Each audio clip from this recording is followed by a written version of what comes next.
Hey guys, welcome back to our channel. My name is Mario Florima, and I'm the #1 educator in the Amazon FBA asset recovery space. And today we will be talking about how many complaints before suspension.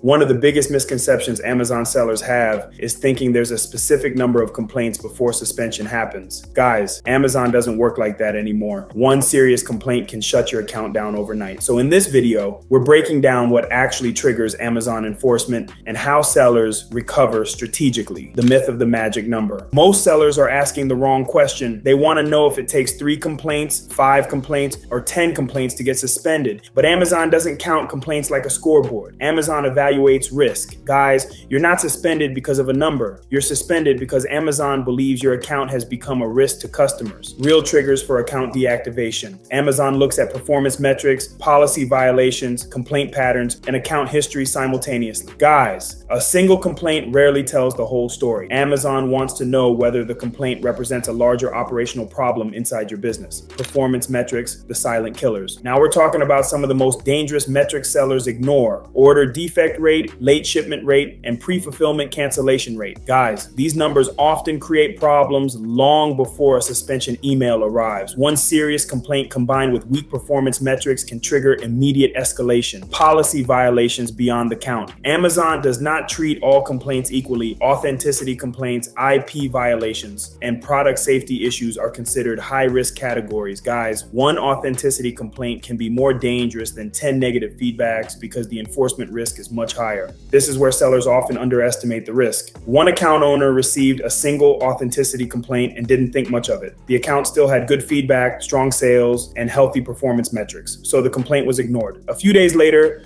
the listing was removed and the account came under review because from Amazon's perspective, an authenticity complaint creates far more risk than ordinary customer dissatisfaction. And that's why some complaints carry much more weight than others.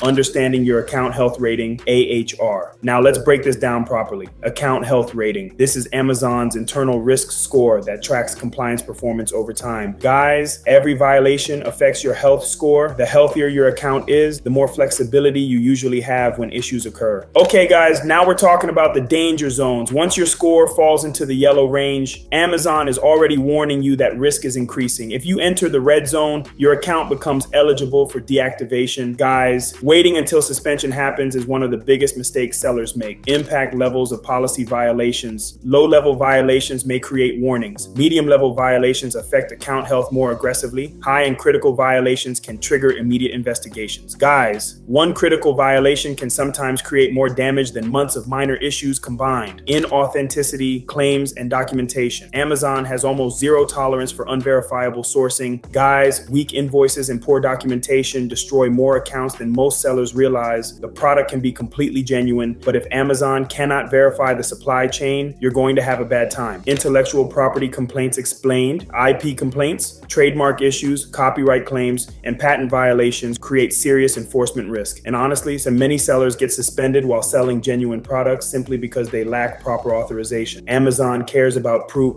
not assumptions. Now we're getting into one of the most dangerous enforcement systems, repeat infringer detection. Guys, once multiple verified IP complaints start accumulating, Amazon systems automatically increase risk levels, and the complaints don't even need to come from the same brand. AI and cumulative risk patterns. Amazon doesn't simply count complaints, it analyzes timing, frequency, ASIN clustering, complaint velocity, and seller behavior patterns. Guys, Amazon is looking for evidence of systemic operational failure, not isolated mistakes. The anatomy of a successful appeal. Recovery strategy. Successful appeals focus on 3 things: root cause analysis, corrective actions, and preventive measures. Guys, Amazon reviewers want evidence of operational control. They do not want emotional explanations or excuses. Identifying the true root cause. One of the biggest appeal mistakes is blaming suppliers, customers, or Amazon itself. Guys, Amazon wants ownership. The strongest appeals identify the exact process breakdown that allowed the violation to happen. Now let's break this down properly. Corrective actions and prevention. Remove affected inventory, address customer issues, terminate non-compliant suppliers, and implement stronger controls moving forward. Guys, Amazon wants proof that the problem is already fixed, not promises that you'll fix it later. Documentation standards for reinstatement, valid invoices, supplier verification, letters of authorization, inventory photos, and traceability records all strengthen your case. Guys, most appeal failures happen because documentation cannot support the claims being made. Common appeal, mistakes to avoid, generic templates, emotional language, blaming others, missing documentation, and rushed submissions. Guys, every failed appeal creates more resistance inside the review process. That's why quality always beats speed. This is a pattern we see over and over again. One seller rushed an appeal together the same day the suspension arrived. A generic template was copied, documents were missing, and most of the response focused on blaming outside factors. The result was another rejection, not because recovery was impossible,